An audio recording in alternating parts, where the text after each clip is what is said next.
며칠 전에 퇴근을 하고 집에 들어가는데 문을 열자마자 저희 첫째 아들이 "아빠, 나 어떤 장난감 좀 사주세요 라고 크게 말하는 거였습니다. 제가 그 장난감이 뭔지를 몰라서 한 2, 3초 정도 잠깐 대답하지 않고 이렇게 쳐다보고 있었는데 아마 아이들 눈에는 거절했다라는 의미로 받아들인 것 같습니다. 저 뒤에서 이 모습을 지켜보던 저희 둘째 아들이 탁 튀어나오더니 형한테 "그런 식으로 접근하면 안 되지. 아빠가 오면 마사지도 좀 해주고 과자 같은 뇌물도 좀 주고 아빠 기분 좋을 때 사달라고 해야지." 하고 깊은 한숨을 후 하고 쉬는 거예요. 무언가를 얻으려면 무언가를 먼저 줘야 한다, 그 이야기죠. 사실 이것은 굉장히 유명한 경제 이론입니다. 에돈 그랜트라는 학자가 기버 이론이라는 것을 주장했는데, 내가 준 만큼 받는다, 이런 이론이에요. 내가 많이 줄수록 많이 받을 수 있다. 쉽게 말하면 사람은 투자한 만큼 얻게 된다, 이 이야기를 하는 겁니다. 경제적으로만 본다면 오늘날 세상에서는 아주 적합한 이론이기도 합니다. 세상은 기브 앤 테이크, 주고 받는 걸로 돌아가기 때문입니다. 자본주의 사회에서는 아주 당연한 일이죠. 나에게 이익이 된다면, 그것이 나에게 필요하다면 얼마든지 돈을 지불해서 삽니다. 물건은 사는 사람도 마찬가지인데, 고객이 원하는 부분을 잘 파악해 서비스를 제공하면 물건을 얼마든지 팔 수가 있습니다. 그것이 아무리 좋아 보여도 나에게 이익이 없고 나에게 도움이 되지 않으면 냉정하게 사지 않습니다. 그러니까 내가 무언가를 베푸는 만큼, 내가 무언가를 제공하는 만큼 또 다른 것, 내가 원하는 것을 얻을 수가 있다는 거죠.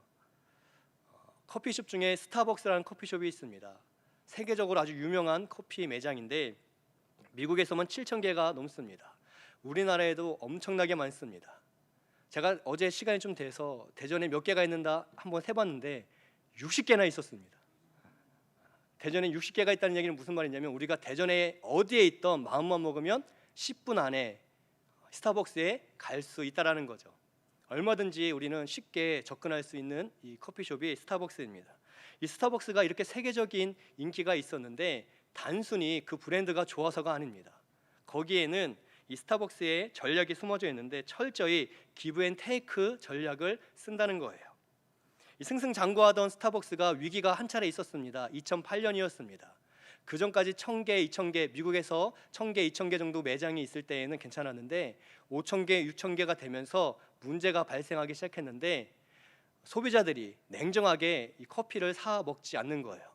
그래서 2008년에 7,000개의 매장이 있었지만 이익이 나지 않자 이 7,000개의 매장을 대상으로 설문조사를 이제 고객들에게 이 매장들이 하기 시작했습니다. 그러면서 특별히 오래도록 이 커피를 드셨던 고객들, 단골들에게 표본조사, 또 설문조사, 또 불만조사를 했는데 여러 가지, 내가 더 이상 스타벅스에 가지 않는 이유를 여러 가지 이유를 제출했는데 그 중에서 1위, 단연 1위가 무엇이냐면 커피가 맛이 없어졌다는 거예요. 특별히 스타벅스가 동네마다 있는데 동네마다 커피도 맛이 다르고 또 같은 지점일지라도 아침의 커피와 저녁의 커피가 다르다는 겁니다. 아침에 커피를 주는 사람, 저녁에 커피를 만들어 주는 사람의 맛이 다르다는 거예요. 그래서 커피 맛이 왔다 갔다 하기 때문에 별로 가고 싶지 않습니다. 이것이 이제 그 설문조사의 결론이었습니다. 그래서 스타벅스가 어떤 일을 했냐면 2008년 2월에 7,000개 매장을 다 닫고 바리스타들, 커피 담당하는 사람들을 다 불러 모아서 똑같은 원두 커피, 똑같은 원두를 제공하고 똑같은 기계를 제공해서 커피를 똑같이 추출해서 같은 맛을 내도록 교육하고 훈련하는 시간을 가졌습니다. 하루 문을 다 닫았을 때 손해보는 게 80억 원입니다. 그러니까 80억을 손해보면서 이 일을 한 거예요. 그러면서 똑같은 맛을 내도록 바리스타들을 훈련시키고 교육시켰습니다. 그러자 단골들이 찾아오기 시작했어요. 그러면서 고객들이 더 원하는 게 무엇이 있는가 하면서 전략적으로 2년간 계속 설문조사를 하고 고객들이 필요로 하는 게 무엇인지를 찾고 또 고객들이 원하는 것들을 제공하기 시작했습니다. 그래서 2010년 고객들의 필요를 들으면 수정 보완해서 새롭게 만들고 새롭게 바꾸고, 그래서 2010년에 2년 뒤에 스타벅스는 정상화가 되었고, 그리고 다시 한번 재도약의 기회를 가졌는데 지금까지 코로나가 창궐했던 최근까지도 스타벅스는 끄떡없이 승승장구하고 있습니다. 그냥 커피 사세요가 아니라 커피 사는 사람들의 마음을 읽고 그 사람이 무엇을 원하는지 그 필요를 채워주고 제공해주면서 그렇게 고객들의 눈치를 살피고 고객들이 원하는 스타일로 만들어 가다 보니까 다른 곳보다는 조금 더 비싸도 스타벅스 고객들은 다른 곳 가지 않고 스타벅스를 애용한다는 거예요. 이것이 세상의 원리입니다. 내가 무언가를 얻기를 원한다면 먼저 내가 그 사람에게 필요를 제공해주고 서비스를 제공해주고 그렇게 해서 서로 주고받는 게 있을 때 이 자본주의 사회는 돌아간다는 거죠. 그런데 이 기브 앤 테이크 원리에는 치명적인 약점이 있습니다. 맹점이 있습니다. 결국은 아무도 행복해지지 않는다는 거예요. 가진 게 있어야지만 줄 수가 있기 때문에 내가 가진 게 없다면 그 사람은 아무것도 얻을 게 없다라는 겁니다. 내가 돈이 있어야 투자를 하고 성공할 수 있는데 돈이 없으면 그냥 그 가난함 속에 계속 다람쥐 쳇바퀴 돌듯 살아갈 수밖에 없다는 거죠. 돈이 많은 사람은 그 돈을 투자해서 더 많은 돈을 벌 수는 있습니다. 그렇지만 그렇게 돈을 벌수록 내 위에 나보다 더 돈이 많은 사람들이 계속 보이기 때문에 그들과 경쟁하고 그들과 비교해야 하기 때문에 결국은 행복할 수 없다는 거예요. 그래서 세상의 원리는 누군가가 많은 것을 갖고 그것을 통해서 행복해진다가 아니라 결국은 주고받으며 많은 것들을 모으지만 그 끝은 허무하고 아무도 웃는 사람이 없음을 우리는 알 수가 있습니다. 세상에서는 그것이 맞다라고 주장을 하고 무언가를 얻기 위해서 사람들의 눈치를 보고 또 제공해주고 서비스를 주고 또 그렇게 열심히 노력해서 많은 것을 얻지만 그 행복은 잠시일 뿐 또다시 경쟁하고 또다시 비교하며 계속 불행의 터널을 지나야만 한다는 거죠. 그렇게 열심히 살다가 마지막 순간에 허무함을 느끼는 게 이 세상의 방식이고 원리입니다. 그런데 우리 주님은 이 세상의 원리로 우리를 대하지 않으셨습니다. 이 세상의 원리로 우리를 찾아오신 게 아닙니다. 만약 우리가 주님을 믿기 위해 구원받기 위해 무언가를 주님께 드려야만 한다면 우리 중에 얼마나 많은 사람들이 하나님께 예배드릴 수 있겠습니까? 만약 주님께서 무언가 드리는 것으로 우리의 신앙을 판단하신다면 연봉을 기준으로 10억 이상은 맨 앞줄, 1억은 중간, 1억 이하는 끝줄. 지금 내가 경제활동을 안 하고 있는데요, 그분들은 저 로비에서 소리만 들어라 라고 한다면 여러분 그것은 교회가 아니죠. 우리 주님은 그런 분이 아니십니다. 세상에서는 당연한 원리이지만 교회에서는 그렇지 않다는 거예요. 우리 주님은 그렇게 우리를 바라보지 않으신다는 겁니다. 누구든지 주님의 이름을 부르며 나오면 우리 주님은 환영해 주시고 안아주시고 누구든지 주의 은혜를 받기 위해 나오면 그에게 한량없는 은혜를 주시는 분이 우리 주님이시라는 거예요. 예수님은 기브 앤 테이크로 우리를 보시지 않습니다. 우리가 얼마나 드리는가 얼마나 바치는가 그것으로 우리의 신앙을 평가하지 않습니다. 예수님은 우리를 어떤 눈으로 그러면 바라보시느냐, 긍휼의 눈으로, 불쌍히 여기는 눈으로 우리를 바라보고 계십니다. 오늘 성경이 그것을 우리에게 보여주고 있습니다. 때때로 하나님이 우리를 불쌍히 여기신다, 그것을 불편해하는 분들이 있습니다. 나는 그래도 여유 있게 살고 있고 신앙생활도 잘하고 있고 또 때때로 선행도 하고 있고 그냥 괜찮은데 굳이 주님이 나까지 불쌍히 여길 필요가 있으신가, 또 내가 그렇게 불쌍히 여기 받을 사람인가 하는 분들도 간혹 만나곤 합니다. 근데 여러분, 세상에서 가장 불쌍한 사람이 누구냐면 하나님의 불쌍히 여김을 받지 못하는 사람이라는 거예요. 우리는 연약하고 부족합니다. 이 세상은 우리를 강해져라, 많은 걸 가져라, 그러면 부유하다, 행복하다 하지만 많이 가져도 우리의 심령은 가난할 수밖에 없고 어려울 수밖에 없습니다. 세상은 많은 것을 가지면 행복할 거라 이야기하지만 많은 것을 가질수록 허무하기 때문에 내가 많은 것을 가졌는가 못 가졌는가, 내가 건강한가 건강하지 않는가, 그거와 상관없이 우리는 하나님의 긍휼하심, 우리 주님의 불쌍히 여기심이 반드시 필요하다는 거예요. 오늘 한 나병 환자가 예수님께 나와왔습니다.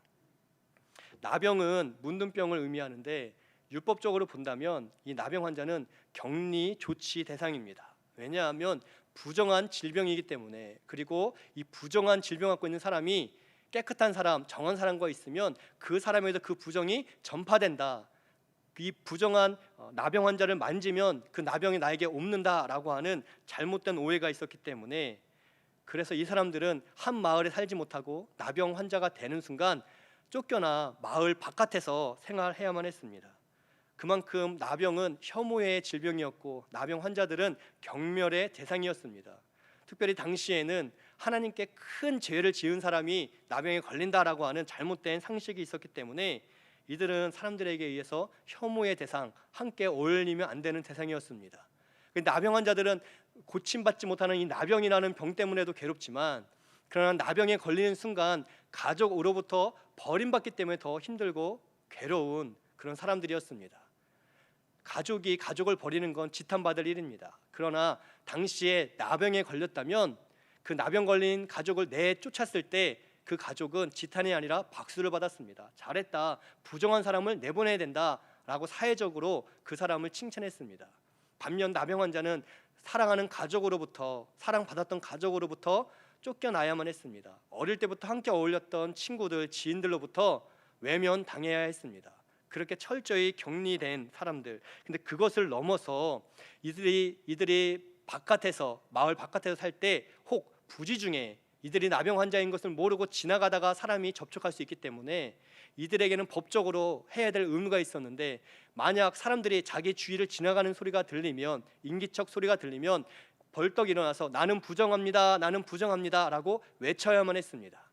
그러니까 참담한 거죠. 내가 이 나병에 걸린 것도 억울한데 가족에게 쫓겨나고, 또 심지어 모르는 사람이 이 근방을 지나가면 혹 그 사람이 나를 접촉하면 나에게 책임이 물 수 있기 때문에 내가 먼저 나는 부정한 사람입니다, 나는 병에 걸린 사람, 나는 아픈 사람입니다가 아니라 나는 깨끗하지 않은 사람입니다, 나는 부정한 사람입니다, 나는 하나님께 심판받은 사람입니다 라고 외쳐야만 했다는 거예요. 그것이 법이었습니다.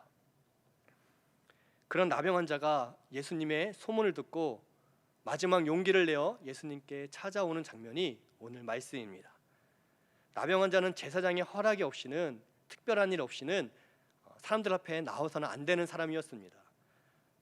지금 예수님께서 만약 이 나병 환자를 보면서 율법을 기준 삼아서 율법의 잣대로 이 환자를 보았다면 빨리 돌아가라, 지금 너 이렇게 다니면 안 된다, 너는 격리돼야 된다, 사람들, 정한 사람들 앞에 나오면 안 된다, 그것이 우리의 법이다라는 잣대로 대했다면 이 나병 환자는 바로 즉결 심판에 넘어가서 죽을 수도 있었습니다. 그래서 그는 사람들 앞에 선다는 것은 사실 굉장한 용기, 마지막 용기를 낸 사실이라는 거죠. 이 사람이 그 모든 위험을 감수하면서 지금 예수님께 부르짖고 있습니다. 예수님이 원하시면 저는 반드시 깨끗해질 수 있습니다 라고 소리를 질렀습니다. 여러분, 이 외침은 자기 목숨을 담보로 한 외침입니다. 이 나병 환자가 지금 우리들 속에 있음을 아무도 모르고 있었는데, 이 사람이 나는 나병 환자입니다, 그러나 예수님 원하시면 고침받을 수 있습니다 외치는 순간에 그 주위의 모든 사람들이 이 나병 환자를 돌아볼 것이기 때문에 그는 자기 목숨을 담보 삼아, 그러나 이 기회를 놓칠 수 없어 지금 예수님의 이름을 부르며 나를 고쳐달라고 외치고 있습니다.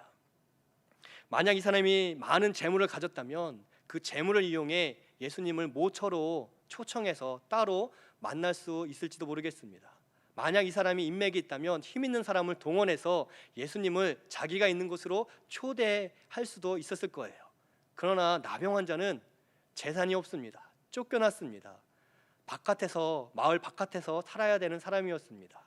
동시에 인맥이 있을 수 없습니다. 가족들, 가장 사랑받는 가족들에게도, 친구들에게도, 지인들에게도 쫓김 받은 사람이었기 때문에 아무것도 예수님께 드릴 게 없는 사람이었습니다. 그 사람이 할 수 있는 유일한 한 가지는 그저 자기 목숨을 담보 삼아 예수님의 이름을 실컷 부르는 것밖에 없었습니다. 예수님, 제발 나를 돌아봐 주십시오. 예수님이 원하시면 깨끗해집니다. 분명히 나을 수 있습니다. 예수님 원하시면 저는 고침받습니다. 그가 할 수 있는 유일한 한 가지는 그냥 아무것도 드릴 수 없지만 그냥 나를 불쌍히 여달라고 외치는 것 한마디였습니다. 그때 예수님의 반응이 아주 짧게 성경에 기록되어 있는데 41절에 보니까 예수께서 불쌍히 여기사라고 기록하고 있습니다.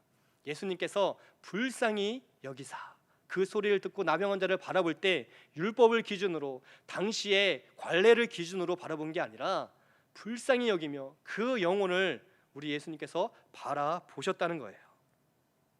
그러면서 예수님께서 자신에게 인간적으로 본다면 아무 도움도 되지 않는 그 나병 환자를 찾아가 그에게 아무것도 드릴 거 없는 그 사람에게 그 영혼을 바라보시며 내가 말하는데 네가 깨끗해지길 원한다라고 말씀하십니다. 그 말씀 즉시 그가 깨끗하여 진지라 성경은 증언해주고 있습니다. 특별히 그 전에 예수님이 소원을 그에게 대셨다, 그에게 말씀으로만 깨끗해져라 해도 깨끗해질 터인데 예수님께서 나병이 있는 그 상태 그대로 먼저 다가가셔서 손을 그에게 대시며 말씀하셨다, 성경이 우리에게 증언해주고 있습니다. 왜 그랬을까요? 왜 굳이 손을 대셨을까요? 멀리서 말씀으로만 해도 되는데, 혹 감염될까 걱정되어서 뒤에서 그냥 말씀으로만 해도 능력이 나타날 텐데, 근데 우리 예수님은 찾아가 그에게 손을 대시고 그 후에 나을 것을 말씀해 주셨습니다. 우리 예수님께서는 그 육신의 질병 나병도 보셨지만 그러나 그 내면에 있는 깊은 슬픔도 알고 계셨던 거죠. 나병이 있기 때문에 가족에게 버림받은 이 상실감이 그 영혼에게 있었습니다. 친한 친구들로부터 외면당하는 그 깊은 외로움이 이 나병 환자에게 있었다는 거예요.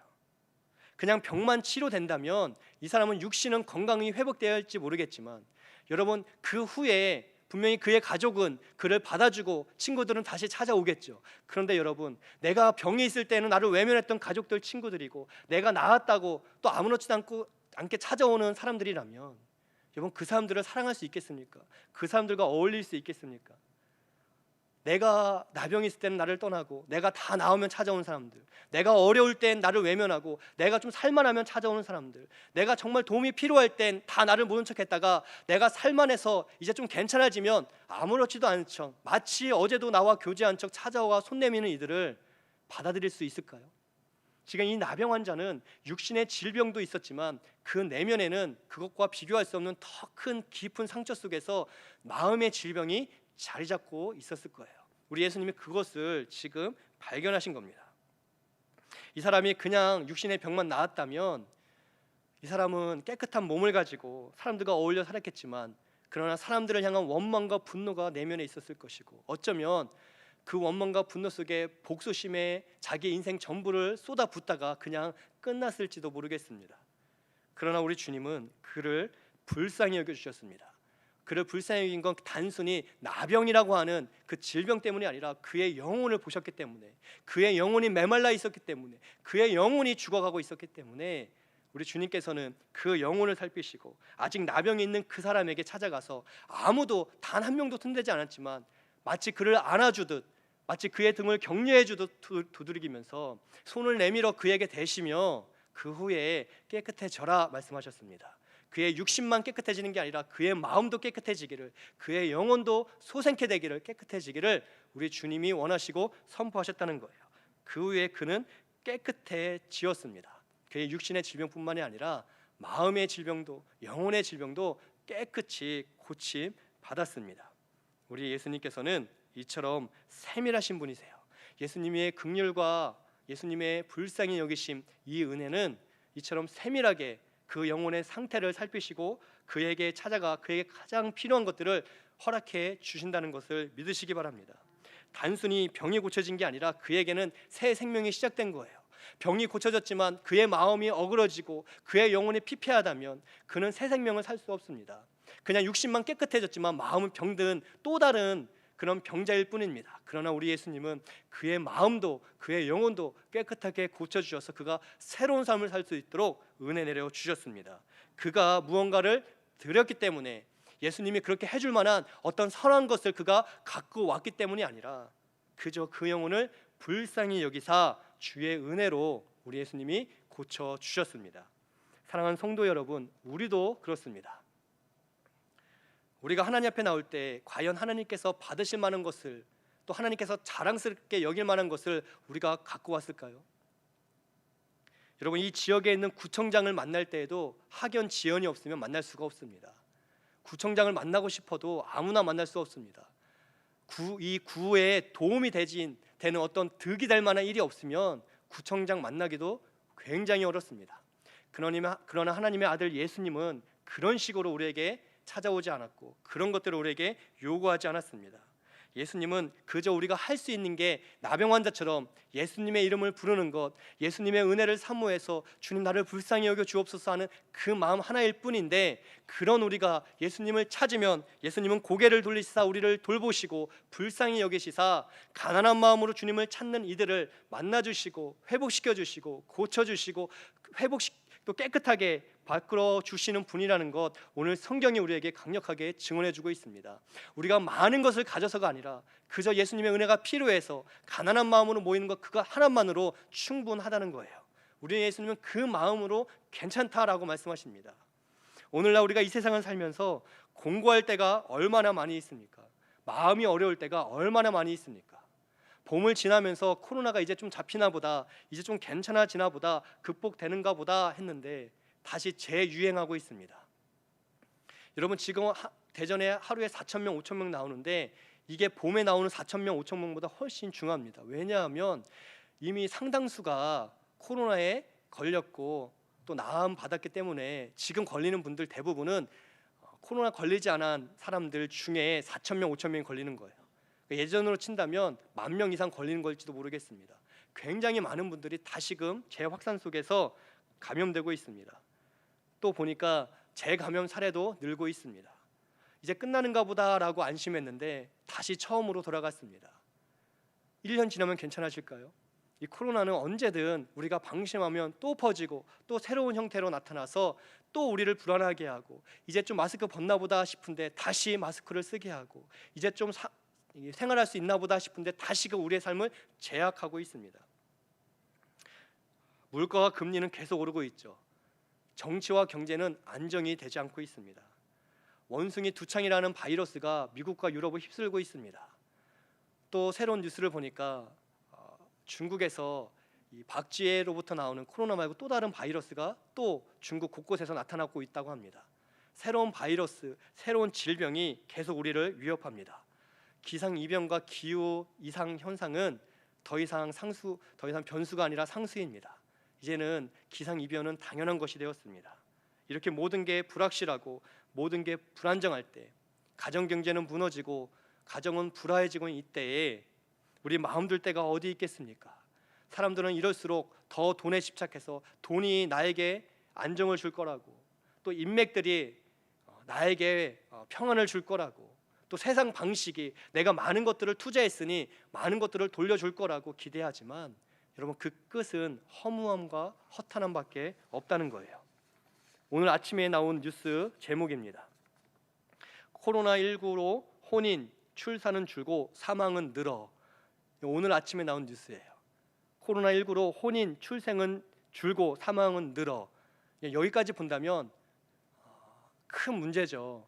사망자는 늘고 새로 태어난 사람은 없기 때문에, 또 결혼하지 않기 때문에 야 큰일 났다. 근데 이 제목 끝에 한마디가 더 있습니다. 한번 보세요. 세상의 방식이 어떠한가. 이 뉴스 제목인데, 코로나19로 혼인, 출생은 줄고 사망은 늘어. 국민연금 재정의 영향. 우리나라 출산율이 줄고 혼인하지 않고 사망자는 계속 늘면서 어디에 걱정이 있는가? 국민연금 재정에 이것이 영향을 끼쳐서 국민연금 이거 큰일 났다. 이게 기사 제목이고 사람들의 관심이에요. 사람들이 태어나고 사람들이 죽고 이것을 보면서 생명의 존엄함을 보는 것이 아니라, 사람이 많이 태어나지 않고 많이 죽으면서 큰일 났다, 국민연금 파탄나게 생겼다, 이게 오늘 아침에 나온 기사의 제목입니다. 세상은 생명에 관심이 있는 것처럼 보입니다. 사람들에게 생명과 소망이 있어야 되는 것을 주장하는 것처럼 보입니다. 그래서 많은 사람들이 세상의 방식대로 살아가기를 원하는데 그 끝은 결국 돈이라는 거예요. 국민연금 재정에 영향을 끼치고 있다. 여러분, 이런 냉정하고 비인간적인 세상에서 어디에 우리가 마음을 두겠습니까? 세상에 어떻게 우리가 마음의 모든 마음을 다 두며 살아갈 수 있겠습니까? 세상이 아니라 바로 그렇기 때문에, 이처럼 모든 게 불확실하고 불안정하기 때문에 바로 지금이 그 어느 때보다 주의 이름을 부르고 주 앞에 나와 그 은혜를 사모해야 될 때인 줄을 믿습니다. 여러분, 지금이 기도해야 될 때이고 지금이 하나님의 은혜를 구할 때입니다. 인간적인 방법을 도모하고 인간적인 생각을 따라 살아가는 것이 아니라, 불확실하기 때문에, 불안정하기 때문에, 그렇기 때문에 더욱 반석 대신 주님 앞에 나와 주의 이름을 부르며 나를 불쌍히 여겨달라고 기도해야 될 줄을 믿습니다. 예수님 앞에 나와 예수님의 이름을 부를 때 불쌍히 여겨 주시기 때문에 그렇습니다. 이 나병 환자는 예수님께 나올 수 있는 이 기회를 놓치지 않았습니다. 이 사람은 예수님이 지나간다는 소문을 듣고 찾아왔습니다. 혹시 가다가 들켜서 사람들에게 돌맞으면 어떡하지?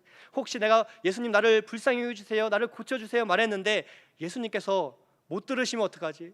들으셨는데도 나에게 율법의 잣대로 부정한 사람은 떠나야 된다라고 말하면 어떡하지?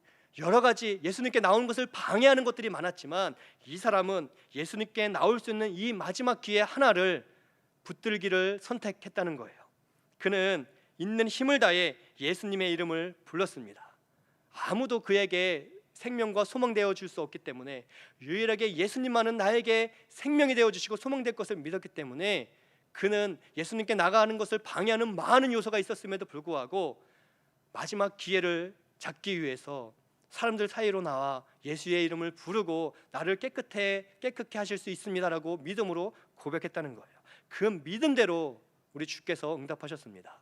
우리가 예수님 앞에 나와 예수님의 이름을 부르고 믿음으로 주를 의지하고 의뢰하면 우리 주님 동일한 은혜 우리 가운데 허락하여 주심을 믿습니다. 지치고 고난 마음이 있기 때문에 상한 심령, 상한 병들고 상한 마음 또 몸이 있기 때문에 그렇기 때문에 우리도 역시 하나님 앞에 나와 기도해야 되고 하나님을 바라봐야 되고 어렵지만 힘들지만 하나님의 이름을 부르며 그 은혜를 사모해야 한다라는 사실을 믿으시기를 축복드립니다. 불확실하기 때문에 불안정하기 때문에 더 주님께 나올 수 있는 이 귀한 믿음이 있기를 축복드립니다. 제가 초반에 저희 둘째 아들 이야기를 잠시 드렸습니다. 저희 둘째 아들이 그렇게 접근하는 게 아니라 마사지도 해주고 또 과자도 좀 주면서 아빠의 기분을 기쁘게 한 다음에 말했어야지 라고 했는데 아직 어려서 한 가지 사실은 몰랐던 것 같습니다. 아빠에겐 그렇게 하지 않아도 된다는 거예요. 세상에서는 다른 사람에게는 그렇게 해야 되지만 부모님에게는 그렇게 하지 않아도 됩니다. 부모님은 아빠는 자녀가 필요하면 알아서 채워줍니다. 그저 부모의 이름을 부르면 아빠의 이름을 부르면 할 수 있는 한 최선을 다하여 자녀에게 기쁨을 주는 존재이기 때문에 그렇습니다. 하나님께서 바로 우리의 아버지가 되시기 때문에 예수님께서 우리를 위해 십자가 지실 만큼 우리를 사랑하는 구원자가 되시기 때문에 우리는 부족하지만 때때로 염치 없지만 그럼에도 우리는 믿음으로 주의 이름을 부르며 나올 수가 있다라는 거예요. 우리가 이 주님의 자녀라는 이 특권을 가볍게 여기지 않으셨으면 좋겠습니다. 이 특권을 귀하게 여기며 기쁨으로 주 앞에 나와 자녀된 마음으로 하나님의 이름을 부르고 주 앞에 그 은혜를 사모하며 모이시는 또 부르짖는 우리가 되기를 축복드립니다. 한 가지 더 살펴보겠습니다. 이처럼 우리를 아무 조건 없이 불쌍히 여기시고 은혜를 베푸시고 또 살아계신 주님께 감사하되 그 마음이 그 감사가 그 은혜가 그냥 나에게만 머물러선 안 된다는 거예요. 그것을 넘어 그 은혜를 닮아갈 수 있는 사람이 되어야 한다는 겁니다. 예수님의 은혜가 예수님의 긍휼하심이 나에게 들어왔을 때 저수지처럼 내가 꽉 껴안고 그냥 나에게만 머물도록 갖고 있어서는 안 된다는 거죠. 예수님의 은혜와 긍휼을 경험할수록 그 은혜와 긍휼을 우리의 성품에 담아 우리가 예수님의 사랑과 은혜를 나눌 수 있는 사람이 되어야 한다는 겁니다. 예수님의 은혜가 예수님의 긍휼이 우리의 성품에 담겨질 때 우리는 비로소 하나님의 자녀로 예수님의 자녀로 살아갈 수 있기 때문에 그렇습니다. 우리가 예수님처럼 누군가를 고칠 수 없습니다. 우리가 예수님처럼 어떤 기적을 베풀 수는 없습니다. 그러나 한 영혼을 사랑하셨던 예수님의 마음은 얼마든지 닮아갈 수가 있습니다. 얼마든지 우리 마음에 품을 수가 있다라는 거죠. 우리가 그 마음으로 기적은 베풀지 못하지만 그러나 소외된 이에게 손을 내밀어주고 넘어진 이를 일으켜주고 위로해주고 힘이 되어줄 수는 있다라는 거예요. 여러분, 자녀가 부모를 닮는 건 당연한 것입니다. 제가 가끔 자다가 깨서 눈을 열면 저희 아들이 저를 보고 잘 때가 있습니다. 그럼 제가 깜짝 놀랍니다. 저랑 너무 닮아서. 근데 눈을 열어 딱 봤는데 이동훈 전도사님을 닮아 있으면 안 되잖아요. 제가 눈을 열었는데 우리 최 목사님을 닮고 있으면 안 되는 거 아니겠습니까? 그래서 제가 눈을 씻고 봐도 제가 초등학생 때의 얼굴을 그대로 갖고 있는 거예요. 그러니까 내가 꼭 영화처럼 과거로 돌아가서 마치 영혼이 자고 있는 나를 보고 있는 것처럼 우리 아이를 보면 제 얼굴을 그대로 담고 있고 저의 성품을 그대로 담는 모습을 계속 발견하곤 합니다. 여러분, 하나님의 자녀로서 살아간다는 것은 무엇이냐면 하나님을 닮아가는 것을 의미합니다. 하나님께서 우리에게 베푸신 사랑을 닮아가는 거죠. 하나님의 기적, 이적, 능력을 닮을 수는 없습니다. 그러나 하나님의 이 아름다운 사랑, 은혜 베푸셨던 그 마음, 선한 마음은 우리가 얼마든지 닮아갈 수 있습니다. 그것은 노력하는 것이 아니라 자연스러운 거라는 거예요. 자녀가 부모를 닮기 위해 노력하지 않아도 스스로 알아서 닮아가는 것처럼 예수님을 믿는 우리가 예수님의 성품을 닮아가는 것은 자연스러운 일이라는 겁니다. 그렇기 때문에 하나님의 은혜와 사랑을 우리가 덧입을수록 나에게 그것을 꽉 쥐고 있는 것이 아니라 그것이 또 누군가에게 흘러갈 수 있도록 우리는 예수님의 마음으로 선을 행하고 손을 내밀어 줄 수 있는 넉넉한 마음의 사람이 되어야 할 줄을 믿습니다. 은혜를 사모하지만 그러나 그 은혜를 베풀지 않고 살아갈 수 있는가? 예, 얼마든지 그럴 수 있습니다. 제가 신학생 시절에 서울에 아주 유명한 금식 기도원을 간 적이 있습니다. 그러니까 금식 기도원, 그냥 기도원도 사람들이 은혜를 사모하기 때문에 모이는데 금식 기도원은 정말 절박한 마음으로 하나님의 은혜가 꼭 필요한 사람들이 모인 곳 아니겠습니까? 거기에 가서 나도 절박한 마음으로 하나님께 기도해야겠다. 방학 때, 신학생 때 방학 때에 갔는데 제가 거기서 본 것은 제가 기대했던 모습이 아니었습니다.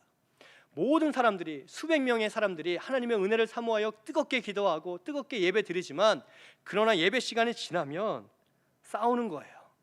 그렇게 하나님의 은혜를 사모하고 또 은혜를 받았다고 하지만 앞자리 가기 위해서 싸우고 또 예배가 다 마치면 대부분 그 자리에서 그냥 주무시는데 옆에 더 뒤로 가라고, 내가 더 넓게 잔다고 싸우고, 또 금식 기도원인데 밥을 먹어야 되는 사람들이 있기 때문에 한쪽에 식당이 있었습니다. 근데 금식 기도원이니까 아마 음식들이 맛이 조금 없었던 것 같아요. 그러니까 거기 가서 막 소리 지르면서 내가 얼마나 했는데 반찬이 이게 뭐냐고 싸우는 사람들을 수도 없이 봤습니다. 거기에 갔더니 토굴이 있었습니다. 침묵 기도하기 원하는 사람들은 그 토굴에서 조용히 기도하고 오라고. 근데 거기에 자기 짐을 놓고 자기 방처럼 쓰고 있고 누가 찾아오면 쫓아내고 텃세를 부리는 사람도 보았습니다. 놀라운 건 이 모든 사람들이 예배 시간엔 절박한 마음으로 하나님 은혜를 달라고 눈물 흘리며 기도를 하는 거예요. 제가 충격을 받았습니다. 그렇게 하나님의 은혜를 사모하고 절박한 심령으로 부르짖지만 나에겐, 옆에 있는 사람에겐 단 한순간도 베풀 은혜가 하나도 없는, 내 마음이 그렇게 여러분 메말라 있으면요, 하나님께서 아무리 은혜를 주셔도 그 은혜가 내 메마른 마음에 머무를 수가 없습니다. 다 땅 깊은 곳으로 흡수되죠. 내 마음이 촉촉하게 은혜에 젖어 있을 때, 그래서 또 다른 누군가에게 손을 내밀어주고 위로해주고 격려해줄 때, 그때 비로소 하나님의 넘치는 은혜가 내 안에 쌓이게 되고 경험하게 된다는 거죠. 나는 은혜를 사모하지만 동시에 누군가에게 은혜를 베풀고 있는가? 우리는 돌아봐야만 합니다. 우리는 하나님의 자녀이기 때문에 하나님 반드시 우리에게 은혜를 주시는데 그걸로 끝나는 게 아니라 그 은혜를 내가 또 다른 은혜가 필요한 이들에게 베풀고 있는가? 우리는 우리의 삶을 점검해야만 한다는 거죠. 잠시 저희 어머니 이야기를 드리겠습니다. 저희 부모님은 예전에 진천에서 찐빵 가게를 하셨습니다. 얼마나 잘 되냐면 제가 가끔씩 부모님을 뵈러 가면 부모님과 대화를 잘 못했어요. 조금 과장을 하면 찐빵 솥을 탁 열면 다 나갑니다. 열면 막 사람들이 사가요. 그 솥 전체 주세요. 이렇게 하는 사람들이 굉장히 많습니다. 한 번도 재고가 남은 적이 없습니다. 다 소진됩니다. 저희 아버지가 새벽 6시부터 빵을 만드는데 오후 5시까지 만들고 팔고 계속합니다. TV 이제 맛집들에서 이제 저희 부모님께 와서 이거 좀 TV로 찍자고 한 적도 많았습니다. 저희 아버지가 다 거절했습니다. 더 바빠지면 우리 밥 먹을 시간도 없습니다. 지금 충분합니다. 그냥 가세요. 이렇게 할 정도로 잘 됐습니다. 근데 거기 진천이라는 지역이 지역적 특성이 있는데 외국인 노동자가 많이 있었습니다. 왜냐하면 거기 공장이 많았기 때문에. 그래서 값싼 노동력을 제공하는 이 외국인 노동자가 굉장히 많이 있었는데 이분들이 이제 열심히 일해서 본국으로 가족들에게 돈을 보내고 자기들은 아주 궁핍하게 좀 어렵게 생활하고 있었습니다. 그러나 하루 일과가 마치면 이제 시내는 아니지만 그래도 읍내로 나와서 이제 물건도 사기도 하고 또 구경도 하기도 하면서 그렇게 시간을 보냈는데 이제 저희 집에 뭐 1,000원, 2,000원 갖고 빵을 사는 그 노동자들도 있었습니다. 그럼 저희 어머니는 2개도 더 주고 3개도 더 줬습니다. 이분들이 막 수십 개 사는 게 아니에요. 이분들은 2개 사고 3개 삽니다. 2개 사고 3개 사면 그 2배로 이렇게 주셨습니다. 그러면서 열심히 일해, 너 다치지 말고 열심히 해서 꼭 부자 되라, 이렇게 격려하셨어요. 근데 어느 날 저희 어머니가 보니까 그렇게 1,000원, 2,000원도 없었던 한 청년이 있었던 것 같습니다. 찾길 건너편에서 한 젊은 외국인 노동자, 20대 초반의 젊은 청년이 차마 가게로는 오지 못하고 멀리서 이 솥이 열리면 한참 쳐다보고 솥이 닫히면 딴짓하다가 또 열리면 한참 쳐다보는 거예요. 그 솥이 열리면 이게 김이 확 나니까 이제 눈에 띄죠. 저희 어머니가 아이고 저 친구가 배가 고픈가 보다 해서 불렀습니다. 야, 너 이리 와봐. 그러니까 막 이렇게 걸어왔어요. 너 배고프니? 했더니 고개를 끄덕이는 겁니다. 그래서 빵을 이렇게 2-3개 해서 야, 이거 먹어 했더니 저 돈 없어요, 그러는 거예요. 저희 어머니가 괜찮아, 그냥 먹어, 그냥 먹어도 돼, 먹고 힘내. 그리고 너 내가 얼굴 기억할 테니까 배고프면 아무 때나 지나가면서 찾아와. 그러면 내가 그냥 줄게. 이게 우리 얼굴로 사인하는 거야. 이렇게 이야기를 하셨어요. 그 친구가 염치가 없었던 것 같아요. 일주일 뒤에 정말 찾아왔습니다. 아마 그 친구는 그랬던 것 같아요. 정말 나를 알아볼까 했던 것 같아요. 저희 어머니가 너 왔니? 일로 와. 아들처럼 또 2개 주고 또 그 다음에 올 땐 또 3개 주고. 그리고 꽤 오랫도록 그 친구가 이제 배가 고프면 한 번씩 찾아와서 이제 하나씩 2개씩 가지고 돌아갔습니다. 그러다가 이제 3년간의 이제 비자가 만료가 돼서 고향으로 돌아가게 됐습니다. 그러면서 이 청년이 저희 어머니께 찾아와서 감사하다고 편지 한 통을 줬는데 개인적으로는 저에겐 참 보물과도 같은 편지라 제가 복사해서 늘 가까이 두고 보고 있습니다. 잠시 그 편지를 읽어드리면, 친애하는 친구에게 많은 사람들 사이에서 우리가 만나서 기쁘다. 당신은 내가 목적 없는 사람들에게서 갈라져 나온 것을 모르지만 나는 나의 목표가 있다. 친구처럼 이웃 같은 당신을 만난 것을 감사한다. 할 말은 많지만 언어가 달라서 허락되지 않았다.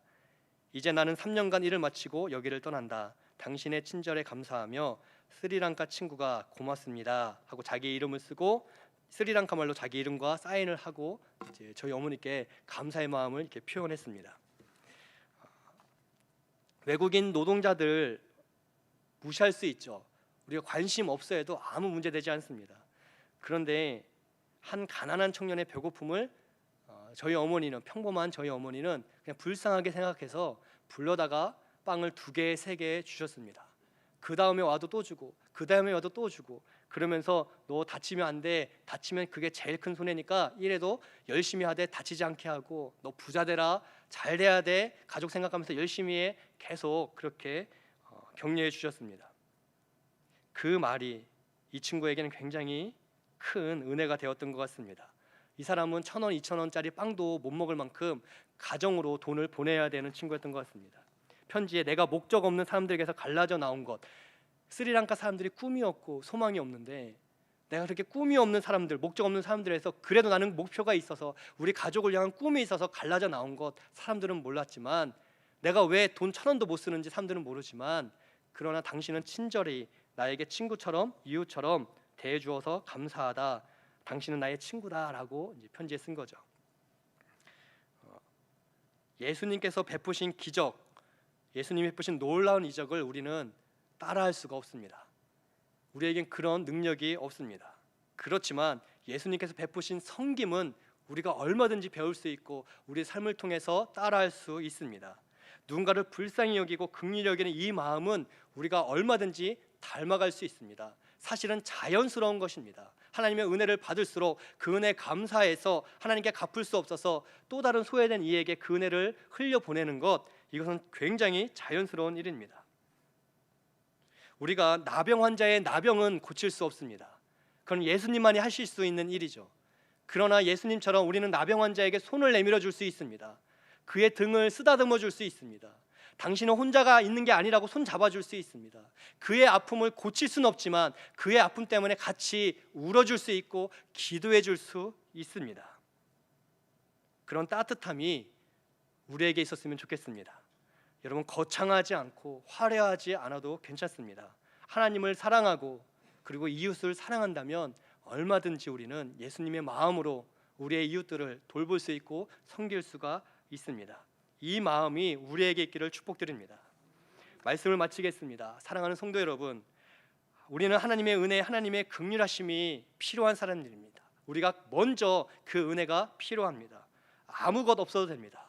부족해도 괜찮습니다. 하나님 우리 아버지 되시기 때문에, 예수님 우리의 구원자가 되시기 때문에 그저 가난한 마음으로 주의 이름을 부르면 주님은 우리를 불쌍히 여기시사 돌이키시고 찾아와 주시고 싸매 주시고 회복시켜 주시고 또 역전시켜 주실 것을 믿습니다. 이 주님 앞에 나올 수 있는 우리가 되기를 소망합니다. 코로나의 위기는 하나님께 나오는 것을 자꾸 방해합니다. 하나님보다 당장 돈이, 당장 인맥이, 당장 어떤 기술들이 더 필요한 것처럼 우리에게 이야기하고 있습니다. 그러나 코로나이기 때문에, 위기이기 때문에, 경제적으로, 육신적으로, 심적으로 어려움이 있기 때문에 바로 그래서 더욱 하나님께 나올 수 있는 이 귀한 믿음이 우리에게 있기를 축복드립니다. 또한 그 은혜와 긍휼이 우리 삶에 나타날 수 있도록 예수님의 사랑의 성품이, 은혜의 성품이 우리의 성품에 담겨져 닮아가기를 축복드립니다. 그런 우리의 성김과 사랑을 통해 또 다른 누군가가 그 삶이 따뜻해질 수만 있다면, 그가 우리의 위로로 우리의 손 내밀음을 통해서 힘을 얻을 수만 있다면 그것은 하나님께 영광이 되고 우리가 안 된 참된 생명의 기쁨의 충만함에 이를 수 있는 귀한 열매 맺을 줄을 믿습니다. 이 믿음으로 하나님을 사랑하고 이웃을 사랑하는 귀하고 복된 삶 살아가는 우리 모두 되시기를 주님의 이름으로 축복드립니다.